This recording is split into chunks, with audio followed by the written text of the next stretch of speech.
Hey, we are back. Wait, I don't need that microphone, do I? I'm not using that one today. So No, no, no, no. we are back. We were having all kinds of audio problems before the call here, like every other day of the week. Technology is always fun, and now today we're going to talk about something called N8N. And Madison, do you have any idea what N8N stands for? Maybe one or two ideas. You're just going to I, make oh, I something. don't know what it stands for. I know what it does, but You don't know what it stands for. I know what it does. Okay. Well, why don't you tell us what it does? Because I'm still kind of iffy on it. It's an automation tool. It's definitely, well, actually, is it so much AI or is it just more no. it's putting things together? Yeah, it's more automations with the ability to utilize AI in it in ways that is not as easy to utilize outside. So, for example, if you want to create something with OpenAI, you need a prompt or you need copy for your funnel, and then you want to actually push that somewhere where you don't have to copy and paste it, then you can actually have it pull it in, add to a Google Doc and or a Notion doc, and boom, it's there. Okay. And we have a guest on here today, Adam Bogue, who's also an ambassador for ClickFunnels as well, been around the community forever, and he's down in Australia. And once you pull up Adam, and he's here today because he was showing us this really, really fancy thing he had built in N8N last week, a couple weeks ago. We're not going to have him show that because that's so incredibly complicated. We don't want to go there. We want to start with basic stuff. So I'm going to pretend today I know nothing at all about N8N, and I'm going to ask some incredibly insightful questions of these two, and we'll see how long it takes me to stump them. So I already asked Madison what N8N stood for, stumped her already. So we'll go to Adam in round two here and say, Adam, what if for a standard ClickFunnels user, standard marketer, somebody doesn't know anything about anything, what would be like the first kind of thing that they might use N8N for? Yeah, awesome. Can I also plead ignorance when it comes to knowing what N8N stands for? I have no idea, so don't ask. I'm sure Google will help us with that, or maybe we can ask AI. So that's one way of doing it. So look, obviously, to go to that next level, people are familiar with Zapier, and I mean, the idea of Zapier is it can connect so many different things. So you've got this amazing platform that we use. Sometimes we want to be able to talk to other things. You mentioned it there, like a Google Sheet or something like that, in which case we have to use something like Zapier. N8N kind of is very, very similar, but it's got a lot of the guardrails taken off that you're restricted within Zapier. So you kind of, if you can think it, you can create it. Generally, probably the way I like to think of it with N8N. So that becomes the really cool thing. And the best part about it is it's a very much a drag and drop kind of platform. So you go, oh, what do I want to do? I want to create add to a Google Sheet. So I look for the Google Sheet icon and I drag it and I drop it, and then I put the details in for my Google for my Google space, and it all connects, which is pretty cool. Now, how many? I'm not looking for specific numbers, but it does. Is there a lot of platforms you can connect with, like you would if you were using Zapier? Because I would guess Zapier probably has hundreds of them now. Is N8N to the point where they have similar kind of numbers? Well, yeah, it's unlimited as long as a website has has like an API. You can access it inside of N8N and push and pull data. Okay, so you want to send something, let's say, to Active Campaign. So you go over to Active Campaign and you either use their API or you grab a webhook from them or something like that. And then you take that into N8N and you say, okay, take my data from ClickFunnels and then send it over there. And you grab a webhook in ClickFunnels, you grab a webhook over here, you drop it in, have these two kids talk to each other, and it sends it over. Yeah, pretty much. And by a webhook, they're very simple. You can just we'll show how to generate one here inside of ClickFunnels, but it's basically just a little short snippet of code. I don't even know if it's a script or what it is. I'd have to look at it again. It just says when this thing happens, take this packet of information and send it somewhere, is what it does. So it's like this little one line of code. You put it in there, and that line of code then says, okay, what's the information we should grab, and then where should we send it to? And so there's really not a whole lot of thought. In fact, with ClickFunnels, you don't even put any settings in there. You don't say, I want to send the first name and last name and this kind of information. It just kind of sends everything in the contact itself. Is that correct?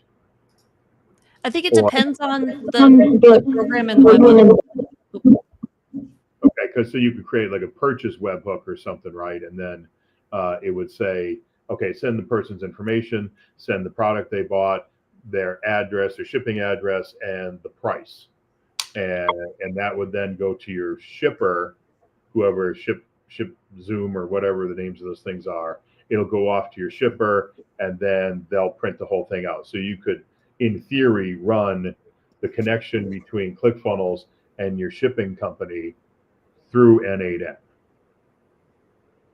In theory, Yeah. so the other end also has the ability to connect to. Correct. Yeah. And that's the really cool thing is it just allows platforms that normally talk completely different languages to be able to communicate. The other really cool thing that is I find a lot easier to do inside N8N compared to, say, a Zapier is sometimes, you know, like when you're importing contacts between platforms or something, just think back to the CSV kind of ways, and you've got to manipulate the data and make it like so that the receiving system can understand the information that's coming in.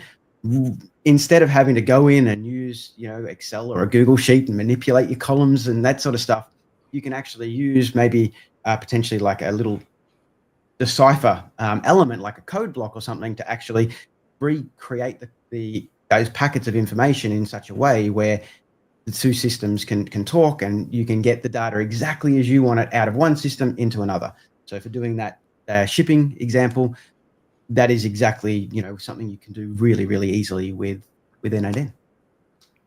So in the past, you would have had to like pull this information out of ClickFunnels, like you said, put it into a Google Sheet, and then run a macro on it to be able to take, let's say you got a price of $20, but you got to break out the amount that is tax and the amount that is shipping for some reason. You would have to then drop that into a Google Sheet. It would have to automatically fire a macro, break that up into 3 columns with whatever calculations you would have, and then turn around and shoot that somewhere else. So inside of N8N, it will actually do that math for you. Yes. Well, I mean, first of all, you're super fancy running macros inside your spreadsheets. I would actually get the column, copy it, paste it, copy it, paste it, copy it. Yeah. But yeah, I haven't done one of those in 20 years, but I just thought of that.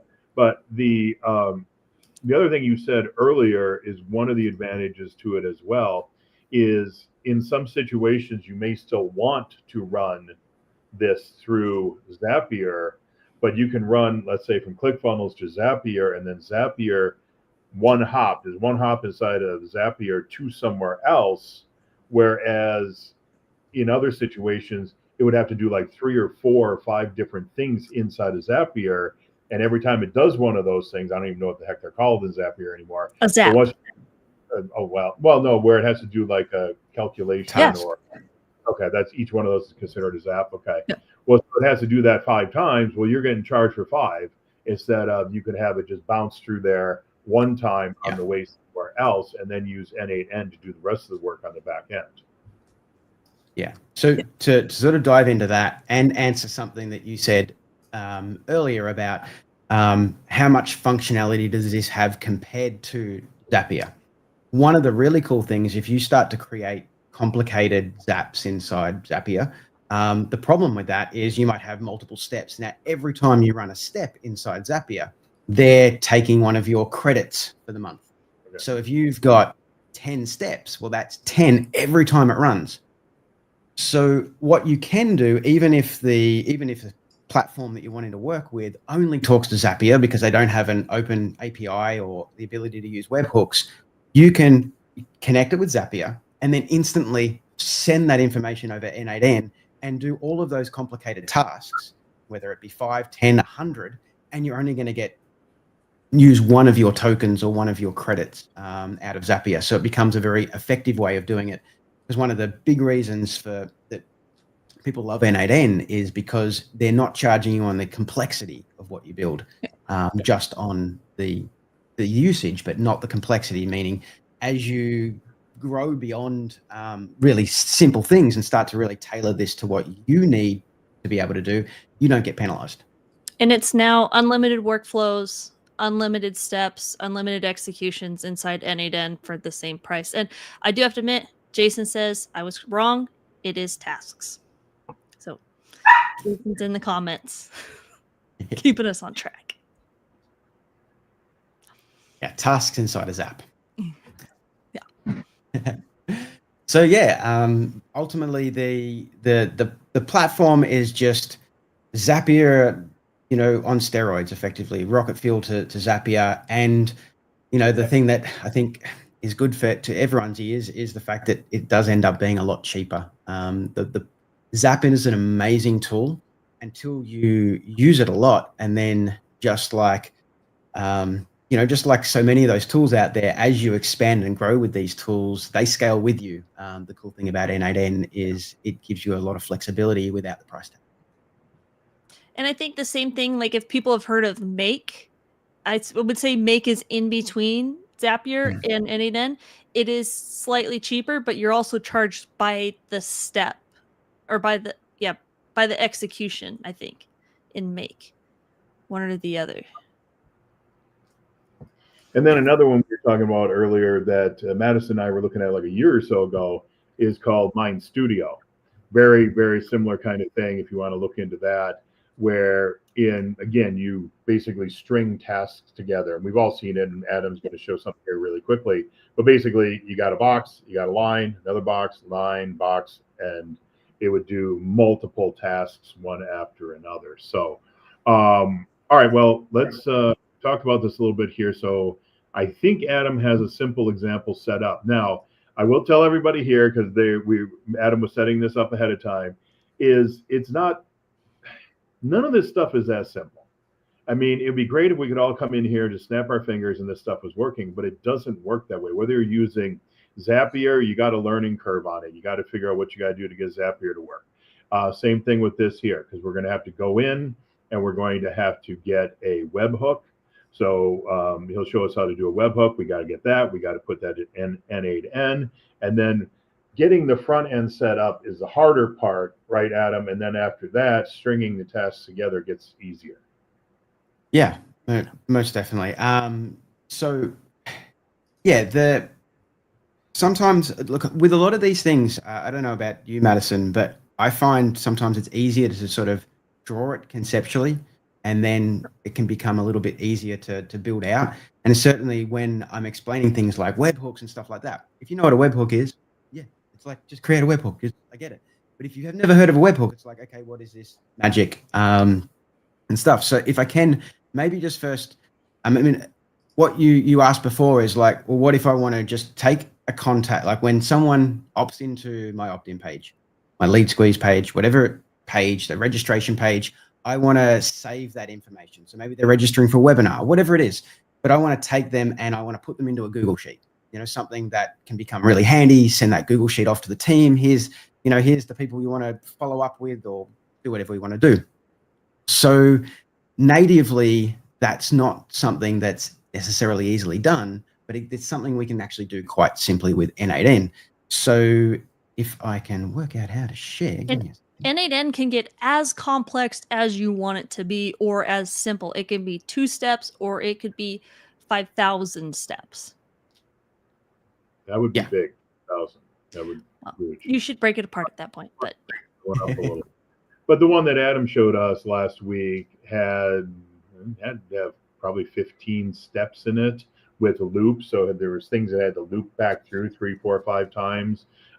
Based upon the number of items that came in on the front end. So yeah, you can get pretty complicated with this stuff. But again, you got to start with some very basics, and that's what we're going to do here is how do we set up the very basics. So Adam, if you want to draw something, have you figured out how to share that? Yeah. All right, let's try that. Tell me. All right, cool. Hey, there we go. So effectively, we've got our opt-in. Oh, let's try a pen. We've got our opt-in page, and obviously we can set up a workflow. And it's inside here that we want to actually fire the webhook. So the webhook is that sending that packet of information that allows you to communicate with N8N over here.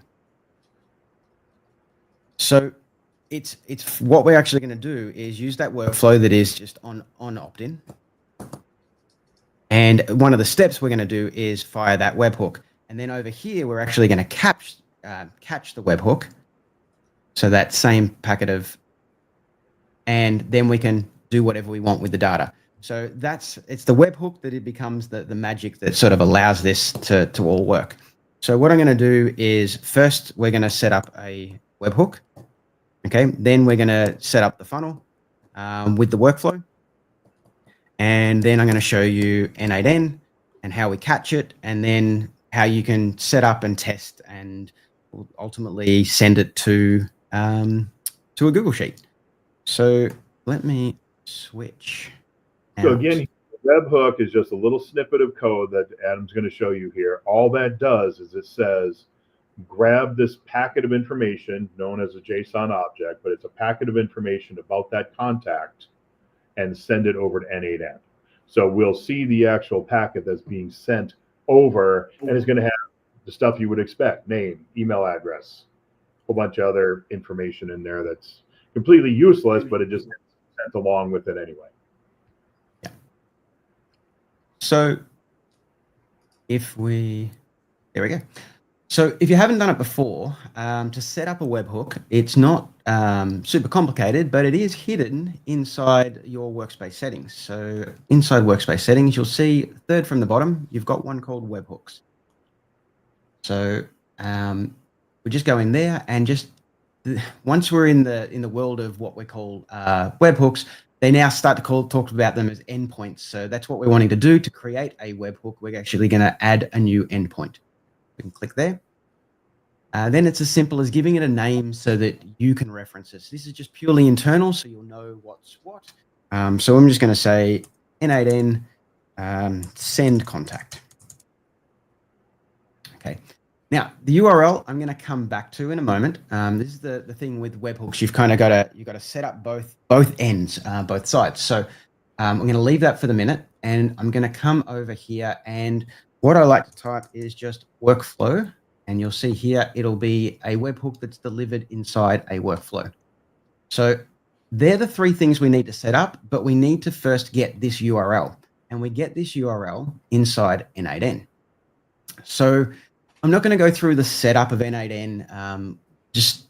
It's quite a simple process of just setting it up and getting an account and everything.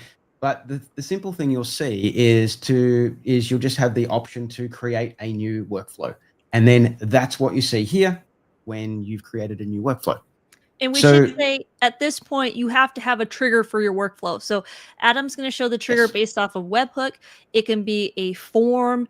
It could be a chatbot message. It could be scheduled based on time, or it could be any other type of, you have a new type form survey inputted into your account. So just know, like, those options are endless, but it has to have some point to start with. Yeah. Exactly. So a trigger. So in this example, and for using it with ClickFunnels, your trigger is going to predominantly be webhooks, because that's going to be the easiest way to send the information over. So what we want to do, funnel opt-ins on N8N, because it's not going to be there. Yeah. That's not going to be your trigger. That would be your trigger on ClickFunnels. Okay, so with the workflow we're going to build here, somebody's going to opt in. That's going to be the trigger for the workflow. Then within the workflow, we're going to say, okay, send this webhook. The webhook is going to be the trigger for N8N to kick in and do its thing. Is that what you guys are saying? Yes. We just have to set up this connection between the webhook and N8N first, and then everything else comes together in a fairly logical and way that you would be used to using ClickFunnels and everything like that. So all I'm going to do is add the first step. Now, the first step, as Madison said, is always a trigger. We've got to tell it what to expect to be able to start the automation. So when we click that, it's going to show us what triggers because it's the first step. So we're going to type webhook. And you can see webhook comes up. Now, what you'll see here is you actually get a little URL, and that's the URL we're wanting to use inside our endpoint that we're creating over in ClickFunnels. So I'm just going to change that to post so that we know we're receiving it. And I'm going to click on this, and you'll see down the bottom, it's saying URL copied. That's literally all we need to do. And then we come back over here and we paste that in. And the reason we want to use post over get is because we're telling ClickFunnels to post the webhook to N8N. So it is sending it over to N8N, which that would be a post, not a get. Yep.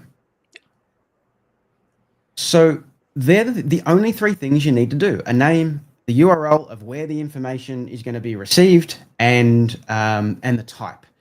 By setting it up that way, it allows you to now use, say, this webhook in any workflow. So you can set it to a particular funnels and pages, but I typically leave all of that open and just set up these three. So then we just hit create endpoint.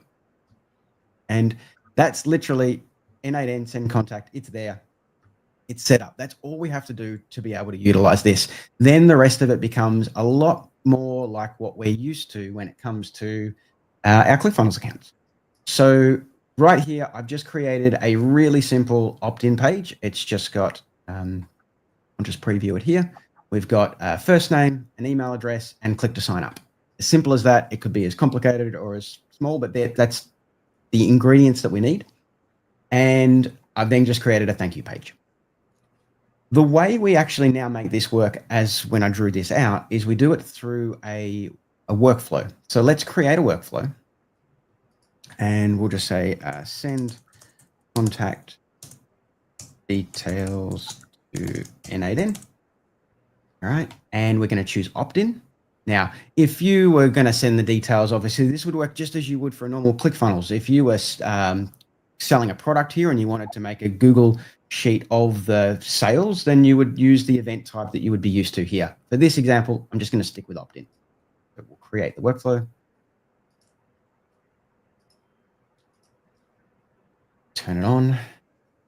And now the only thing you need to do now is add, if you haven't used it before, the very bottom one is called webhook. And then as soon as you do that, from your list, you'll see that was that last one we just created, N8N send contact, and create. This is all we need to do to get the data over to N8N. I'm just going to add a pause here so that we can... It just gives you the list right there. You don't have to copy it or anything. Yeah, you don't have to go back to webhooks or anything. That's why the most complicated part we did was obviously just setting that up in the very first place. Now it's all ready to go. And this is, so what we see now is when someone opts in, that's the trigger, we will fire a webhook. And then I've just put a pause in here just to stop it so we can actually see the data as it goes through. That's the ClickFunnels side all set up.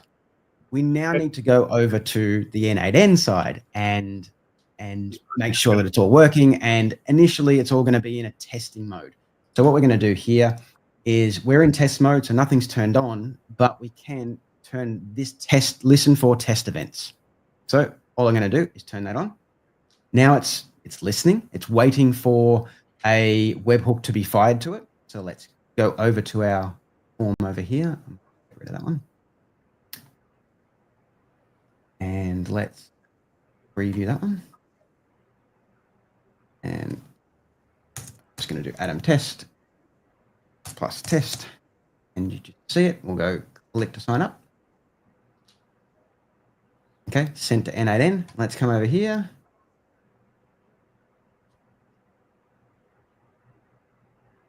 There we go.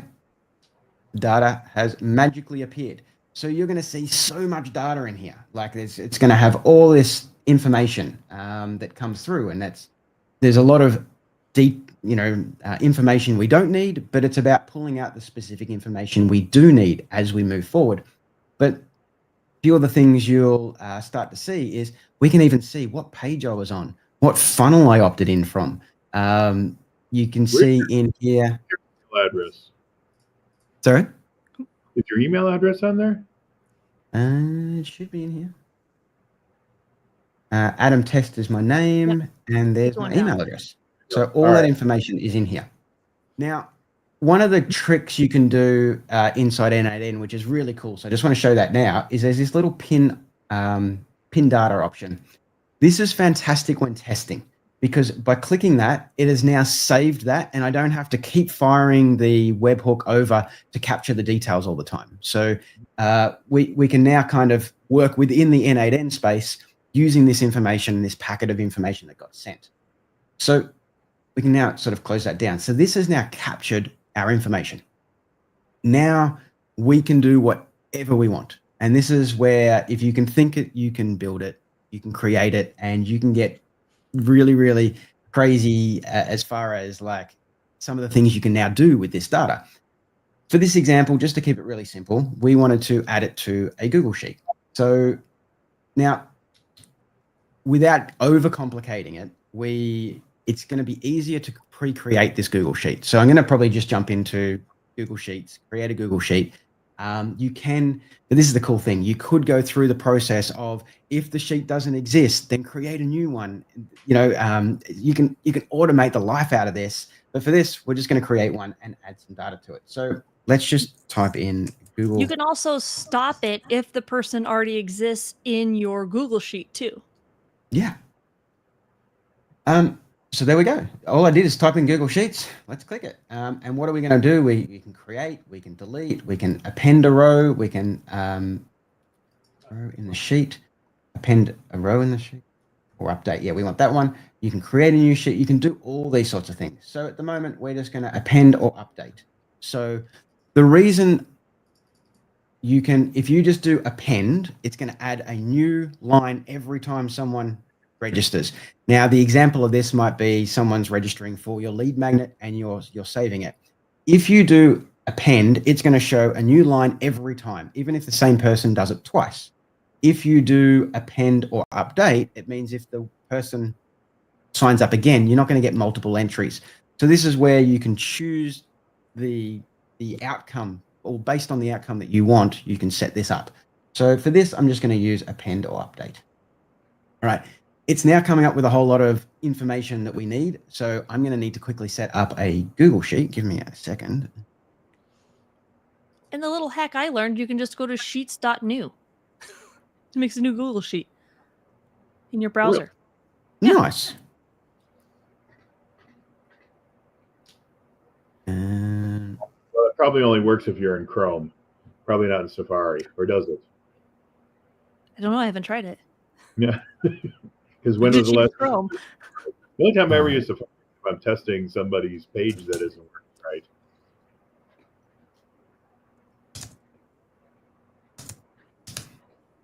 We'll just call it N8N contact. So what are we wanting to capture here?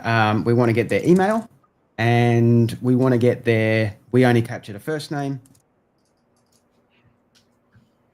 And obviously, this would have sent through as much detail as we had. So if our initial form had their last name, their pet's name, their suburb, their everything, like you can capture as much of this information, including things like tags, including things like custom fields. But all we asked for, and it was a new contact, was the email and the first name. So that's all we're going to get. So that's all I literally need to do. Obviously, it saves automatically. So this is cool. But, so now, just for a second here, real quick, go back to the N8N page if you can, where it showed the JSON object. Can we see that or not? well, yeah, on the left-hand side there. So you could any one of those bits of information on the left-hand side here is a key and a value. So if you wanted to, I see here.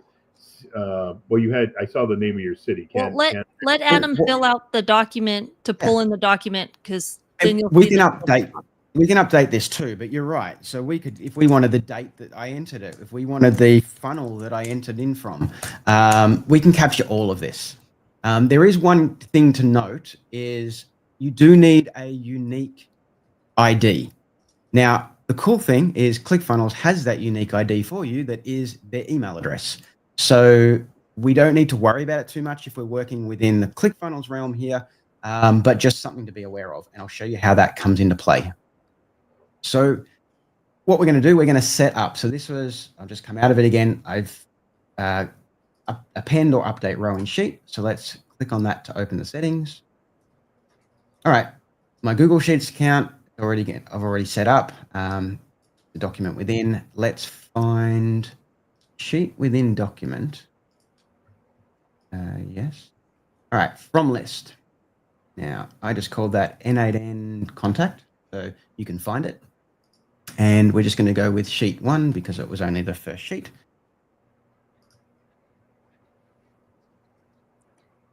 Okay. Now, map each column manually we want to do. Now, remember I was saying that you have to have a unique ID. So this is where we want to set it to the one that we want. In this case, it's going to be the email. So it's going to know to match via the email. Now, it's pulled in what I wrote there. So if you remember, we wrote email, first name, date, and funnel. So it's automatically pulled in email, first name, date, and funnel. Now, here's what's really cool and what I really love about N8N. We've got all this JSON stuff that that Dan was saying. This is the packet of information that is all our stuff, and this is cool. But if we come over here to schema, we can do something really, really cool, which is any of these, we can just drag and drop them. So we come down and we find, all right, there's my email address. I'm just going to drag that and drop it here. And it actually writes the code for me. So I don't have to know how to write the code. First name, where do I find it? Adam Right test, drag and drop. Now, the date at which it sent. It'll be in here somewhere. And if not, we'll create it. Stated right by your name if you go down. I get date, updated at, created date, done, date. And the last one, the funnel. What funnel was it from? Let's find it. The funnel, add to Google Sheets, funnel name. There you go. And you can even pull in the ID. You can pull in so much information that we don't normally see. So there we go. And so you now can see what the real value is going to go in that Google Sheet on just below it in that tiny little font. Based on that data that we've pulled in from our first test. And now we can go execute test. And it now takes this information, puts it through what we've just created, and tells us the output of what it sent. So technically, it should have sent my email, my name, the date, and the funnel name. Let's have a look. There it is.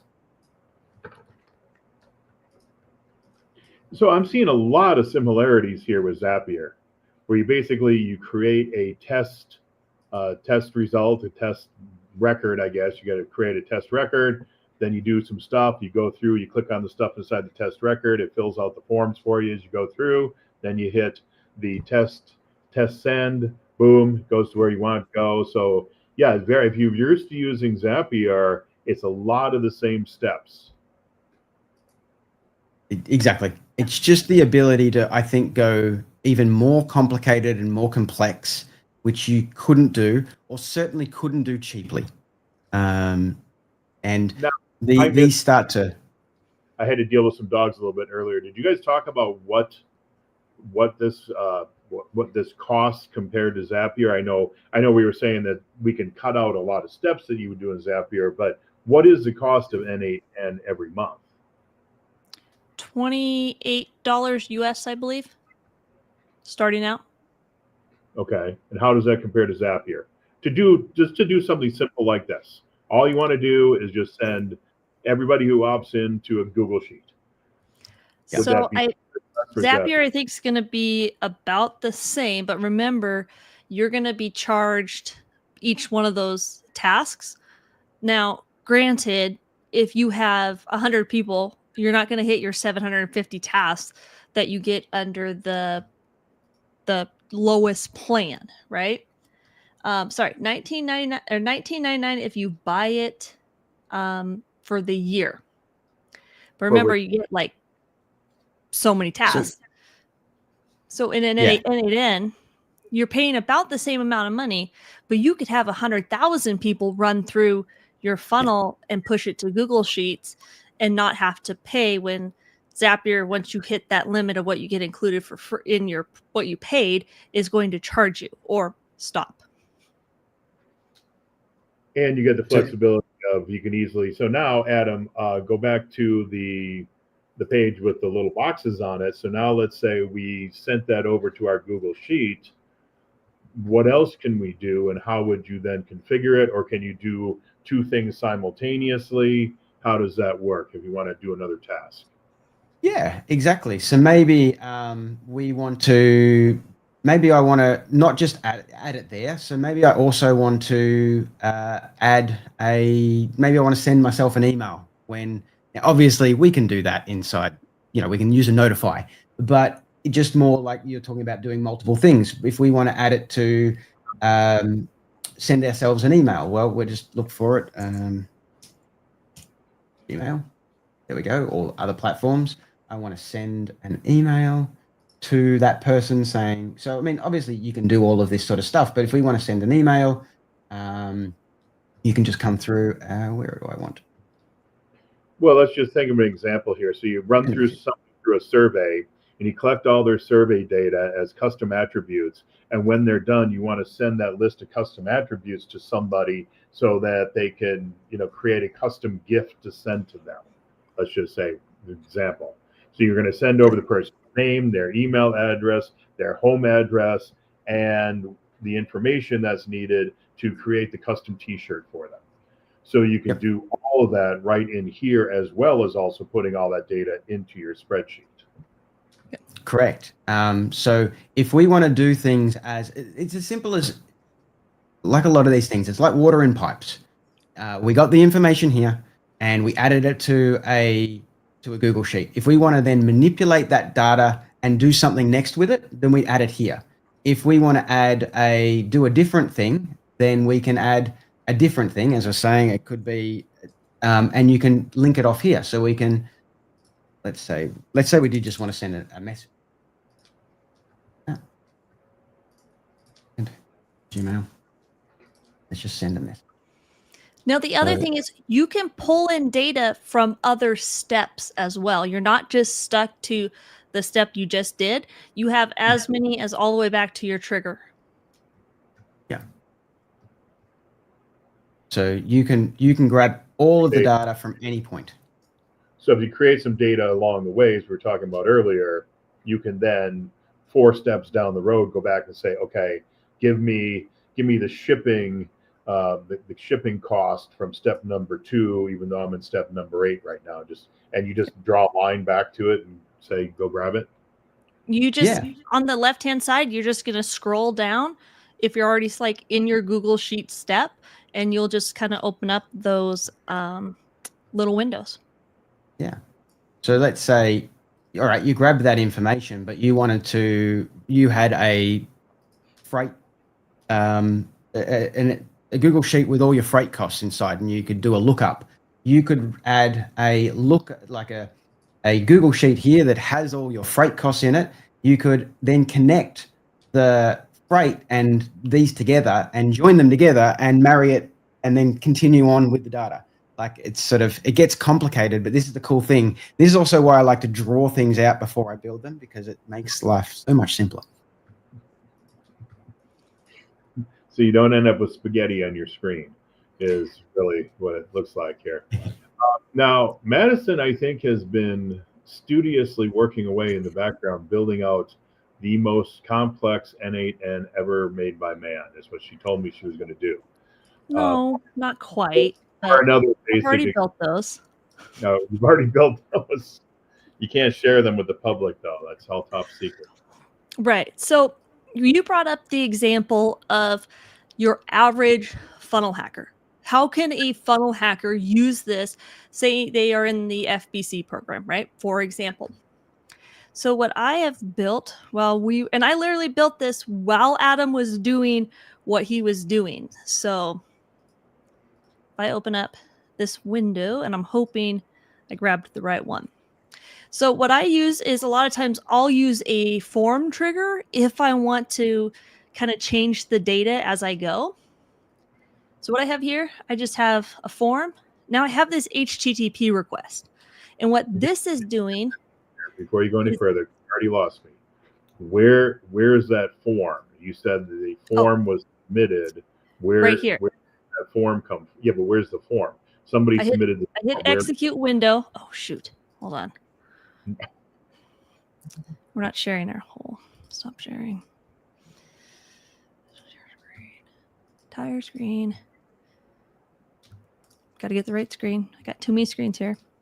Okay. So as I hover over this, I'm going to get execute workflow. And now I get this. And for this one, I can put in whatever niche I want to put in. So what I'm going to do here, and I probably will explain this later on. Just for right now, just play along. I'm going to put in webinar. Okay. And down here at any point, you can also stop that. The other thing is on the form, just like with the webhook, I have a test URL and a production URL that I can go to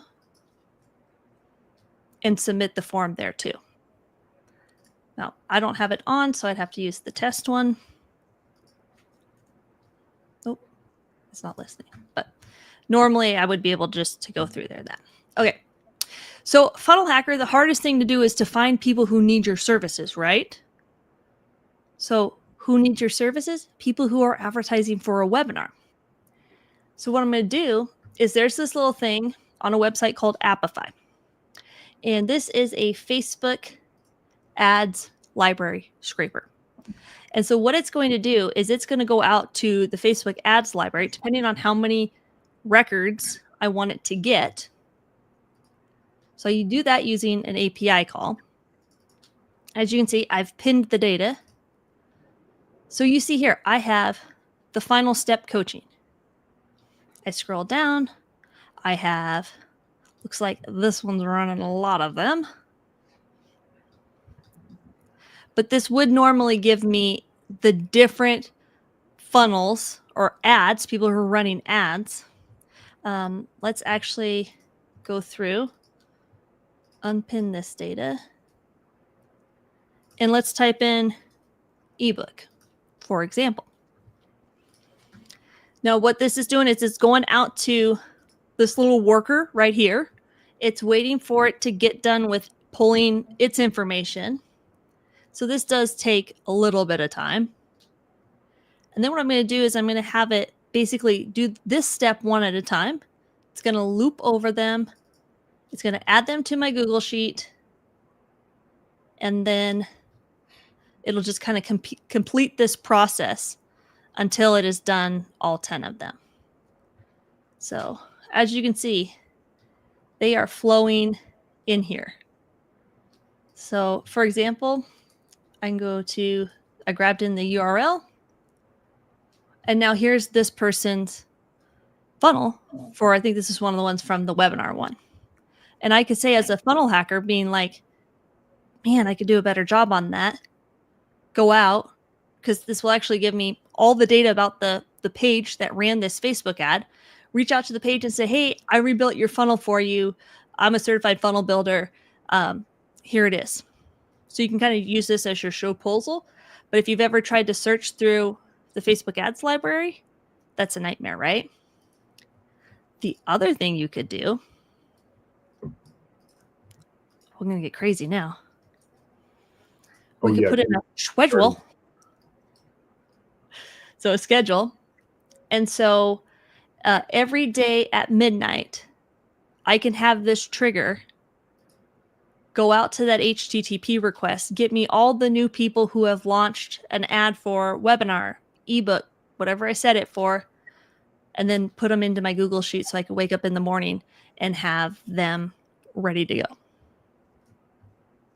So you're running that trigger every night then? You could, yeah. And the thing with N8N, you get unlimited execution, so it doesn't really matter. Can you just run, can this thing just be kind of running continuously forever, or would that just be a waste? Or like it depends on once every hour, every 6 hours, 12 hours.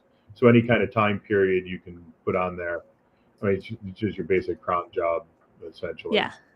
So for example, we get into something that gets pretty complicated, right?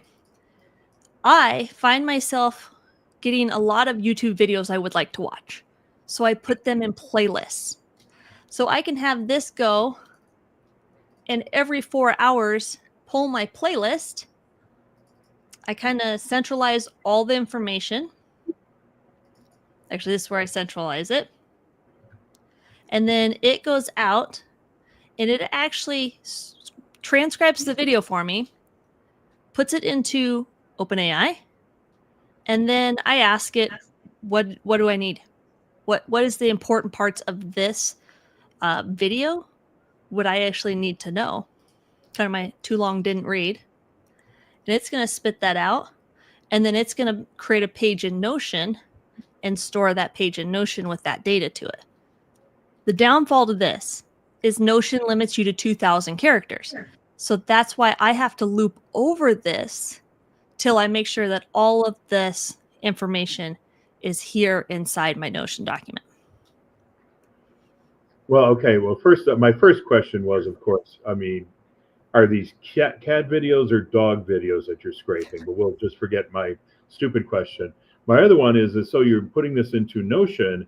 Could you, instead of putting it into Notion, because you created a summary, could you then take that summary and then turn it into an audio file where somebody could be reading this to you, or even better, turn it into a video using VO or something like that, turn it into a video where it's a talking head video, and then this person could explain it to you with an Australian accent. So we could get Adam to do the voice on it, and then that'd be really cool. So speaking of VO3, right? All the rage. Now I can actually use this process where I have a form here. And if I want to add other fields to my form, I just come down, add form element, and I add this into whatever I want. And now that's going to be used on my form. So what I do here is I took the theme that I wanted, and then I chose the style, right? Ken Burns, cinematic. And I just have it messaging a plain ChatGPT model, not even the newest one.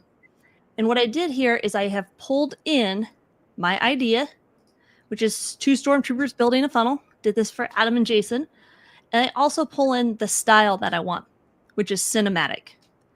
And it's going to print me out this full JSON object, which is the newest rage on to create really good VO3 files, right? So then sometimes you have to clean up the data a little bit. So I parse it with the code block. I add it to another Google Sheet so I can go back to it at any point. Now at this point, I actually have ChatGPT generate me an image.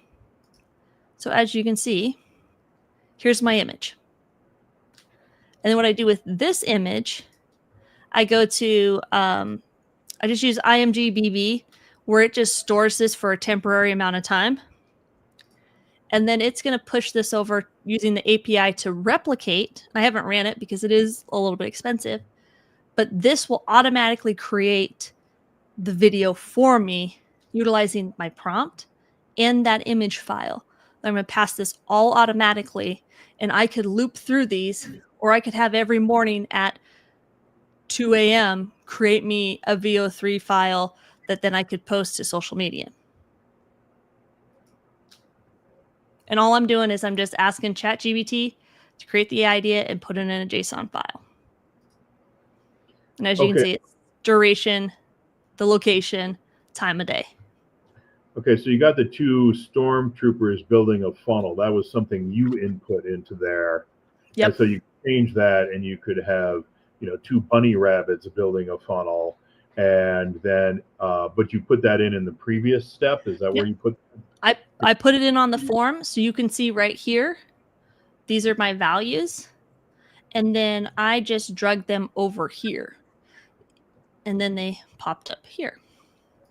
So say I run this again. Save it. Okay, but yeah, you had to put it in on the form. So the form submission is actually something that it's built into N8N. Is this Yeah, form it's one submission? of the trigger options. So What- I'm just what- gonna I'm just That's gonna what break this here. what you did was where the form submission was coming from, but that's actually a form you're filling out inside of N8N. Yeah. So Okay. I'm just gonna break it here for credits and for time. Yeah. And then we'll just fingers crossed it works. If you ever run into something in N8N where you have a problem, they do have an AI assistant built in, but it's better just to take a screenshot of it and post it in ChatGPT and say, how do I fix this? So I go Xgate workflow.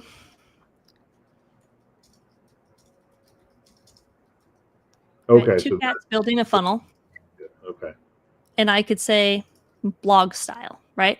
I could customize this as much or as little as I wanted to, meaning I could add in different, I want them to talk like this, and I want them to blah, blah, blah, right? I go submit. So that form, you build that in the little step right there, but that's what it outputs. So you could actually take that form and put it onto a web page somewhere, I'm guessing, right? Yeah, or you could utilize the webhook too. Yeah. Okay, so you could use a webhook to dump the data into it. But that form, though, that's what it's designed for, I would guess, is to have the ability to just iframe that or use an embed code. I guess it would be an iframe to put it onto a page. Yeah. I do occasionally. Yeah, go ahead, Adam. I was going to say, if you wanted a completely custom experience, then you could build it the same way I just did an opt-in page, except you'd use custom fields and that data would get sent through the webhook and you could create your own front end. You wouldn't need to use the N8N front end and iframe it. And then it's completely native. The input form would be completely native to ClickFunnels. Or I guess you would still need the on-form submission, but the webhook would be pushing that into the on-form submission. No, at that point, you just need the webhook. Okay, but the webhook would push it. I guess it doesn't push it into, or so what I could do here is I could also make a webhook as my trigger. And so I could have it listening two ways. okay. And obviously I just have to adjust this to be recognize the values from ClickFunnels. I'd probably have to normalize the data, but we see over here. The webhook step was what Adam had done originally when he was doing it. Okay. Yep. So here you see we have two bunnies building a funnel. It's late morning, the lighting type, the ground. Let me actually, we should see it better from here. Here it is kind of broken out. Time of day, the environment, the camera style, the movements I want, the characters. We have Pip, and Pip is white with light brown spots. The accessories is a tiny denim apron and pencil behind the ear. And the action is hops in carrying a metal funnel, base and mouth. So not quite right, but I could train my own OpenAI assistant, which is what I also did, and utilize to custom that into like what I specifically want when it comes to this output here. Now, some people might say, what if I don't want to spend the credits if the video is wrong like this? So this is the last thing so we're getting low on time, is I can put a human in the step. So you can have it go to Gmail, and I have my Gmail account set up here. I will say when you create your authorizations, title them so you can easily go back to them and know which one's which. So I can have it send me a message like, hey, does this work? And all I'm going to do here is I can either pull in this, and you see it's going to pull in all of that. Or if I'm just looking for one specific thing, I can pull it in like this. I much rather like to, and everybody's probably like totally lost at this point. What I like to do is, hit the wrong button. I like to utilize something like Slack, and for it to send me a Slack message. And the cool thing here is the approval type. I can either have a custom form, or I can have free text, or I can just hit approve. And what it's going to do, because I have an example here, it's going to send me, for example, these are my thumbnails. it's going to send me the image of my thumbnail with a button. And in that field, it's not going to work because I've already clicked it. I can say, yes, it's good, keep going, no, or make these changes to it. And I would just have to do that right after this step. And we'll just pretend everything's good. It moves on here and it creates the image. And I can kind of put each one of those humans in the middle at any step that I'm worried about that it might not create the right output and potentially use credits that I don't want to use.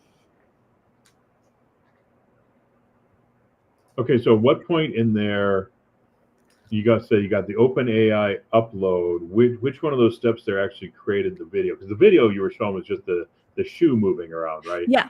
Yeah. With how long can you make a video for now? It's going to be the same 8 seconds. So what I have here is I have my details for this website called Replicate. Replicate is just one of these online providers that create the video automatically. They're just using VO3's API with it, basically, right? And so I just have my credentials saved here. And then in here, you can see now I made some changes to it. So I'd have to go through, execute the previous notes, and grab the image and grab the prompt.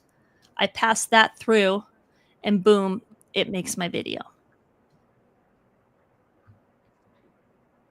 With magic. Okay, so everybody who's still watching the call at this point here, get out a pen and paper. We're going to take a test. We're going to make sure you got all this here. So what's the first step you have? Yeah, whatever. Rewind, watch the video 5 times. And like we said in the beginning, this stuff isn't that simple. It's not for the faint of heart, but Madison has been absolutely killing it. And Adam is, like I said, he's built out some pretty complicated stuff as well. So I will leave people with one last thing. I know I told you one last thing. I'm going to go over here and create a new workflow. We're just going to save this real quick and say I've watched a really awesome YouTube video. And this guy said, download my N8N workflow below. So I've downloaded. I can go up here and go import by file. I can drag in this, and it automatically has drug in all the steps for that specific workflow. So there's tons of templates online. There's tons of free school communities. I have a free school community. You can also go through here and there's templates inside of N8N that you can search for. And like I said, there's tons of people, YouTube videos, they'll give you the template and you can also watch them walk you through that process. So there's no reason to be spending, I mean, there's so much stuff out there for free. There's no reason to be spending a bunch of money on a lot of this stuff. I mean, when you can, right here, we're already showing it's cheaper than Zapier. I mean, so first off, you couldn't even do, like, let's say the VO video thing that you were doing there. There's no way you can do that with Zapier, right? I probably could still push it to some platform, but remember with that one, I have 10 steps to it or more. So I'm only going to be able to create 75 videos and I'm going to be out of my number of tasks. Yeah. Now, there were a couple of questions. I don't know if you saw them at all, Madison. I don't think you did because they came in later here, 21 minutes ago. Mike Menges, I think it's probably pronounced. Will N8N allow for using dynamic responses? I.e., say I have a quiz funnel, which I'm using a combo of Outgrow and Madison, you read it because I don't even know what the question is. Yeah, Outgrow. Okay. It's just a platform, right? So in the same reason or the same way that I have this form, when I pass it to this API, I'm just adding in this variable. And so this would just be the variable that would come from your webhook for Outgrow or whatever you're using, ClickFunnels. And that's the beauty of it, right? This is dynamic because it's not tied to a specific URL. It's going to populate based on what was actually done behind it. Okay, yeah, so he's got 3 possible responses I want to send based on my user's answer to a quiz question. So if you got 3 different responses, it can pull the 3 responses based upon which one it is, sends it to 3 different URLs, or does 3 different tasks or whatever. Yeah, so right here, you just create in a switch and you just add these different routes. So you're going to be like survey answer equals yes, it goes here. Survey answer equals no, it goes here. And then I can just create these little paths and just drag them to wherever I want them to go. So this would be kind of like how you would think of it, like train track switching for your people who have different choose your own adventures, basically. Okay. Then we had, where was the other question? Eric Forner, project overview, remodeling contractor business assessment quiz. Goal to create a quiz inside out. Is this the same question? Because outgrow again. Select users, name data, score specific questions, calculate, and total. So we're scoring questions. Boy, this is a long question. Really? Seriously? Did you create this with chat? Did you see this question here? Yeah. That's a little long there, Eric. So we'll just skip it. So the jux of this is N8N can run in the background and the user can never see it too. So you have tons of different options there where it's just processing the logic, and say it's sending an email or adding that contact to ClickFunnels or applying a tag. It can run all in the background.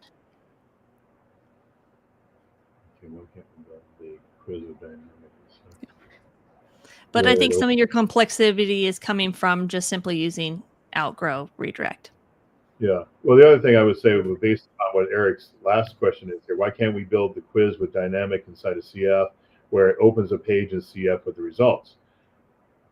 It'll open a page based on the results. You're asking it to do it based upon doing some sort of calculation. The issue is there's no ability to do a calculation inside of ClickFunnels itself. Yeah, you can give them a score and then create a workflow based on the score. Well, yeah, but even if it just gives a score, you can send somebody to a particular page based on a score. Yeah. That doesn't necessarily manipulate the data. So no, somebody correct. gets a score of 25. Yeah. I think he's looking for something more complex there. And again, a funnel builder is not built for that. You're going to need a third party in order to go out there, manipulate the data, do a bunch of if-thens, that kind of stuff, to be able to then return something more complex than the basic score. If you score 27, go to this URL is what you can do inside of ClickFunnels. Anything beyond that, you're going to need something like an N8N like this to do the calculations for you. Yeah. That's all I got. Adam, any last words on this? As I said before, if you can dream it, you can create it. That's what I really love about this. It just adds a complete new level, and we didn't even dive into it today, but just to even maybe just piggyback off that, you can start to really add AI. Like, we really talked about automation, not AI with this.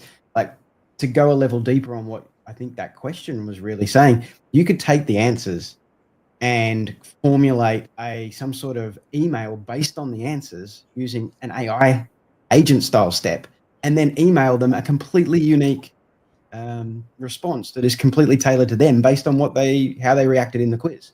So you can do some really cool things. Yeah, most of the online quizzes, they'll ask you 47 questions about your metabolic this and that, and how much carbs you're consuming, and all this kind of stuff. But at the end, they spit you out like 3 or 4 generic answers. Now, with something like this, they could take all 47 questions they just asked you, run it through AI, and have it give you like a real answer of what the AI thinks you can do based upon essentially infinite knowledge, to be able to take every bit of information around the world, compile it into the answer, and then spit that out.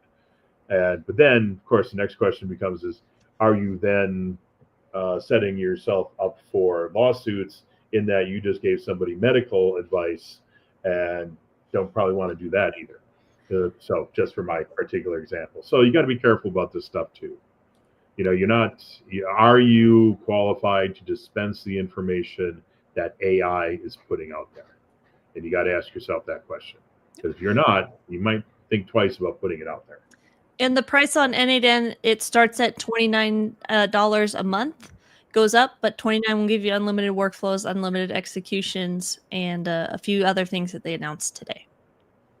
A few other things they announced today. So, all right. Well, that's all I have. I think we've gone as far as we should at this point here. I just wanted to let people see, again, the basics of grab your webhook, create a trigger on your page. That fires off inside of N8N. That starts the wheels turning. And then after that, sky's the limit. Absolutely. Yeah. So that's all I got. Want to thank Adam for being here today and helping us out. Madison, as always, thank you. And till next week, I think we're going to be here next week. We should be. Yeah. Yeah. Well, we'll probably be here next week, unless we get canceled. They're After canceling. today, we might be canceled. Never know. No. We never know. Day by day. Yeah. All right. We'll see everybody next Thursday. Thanks, guys.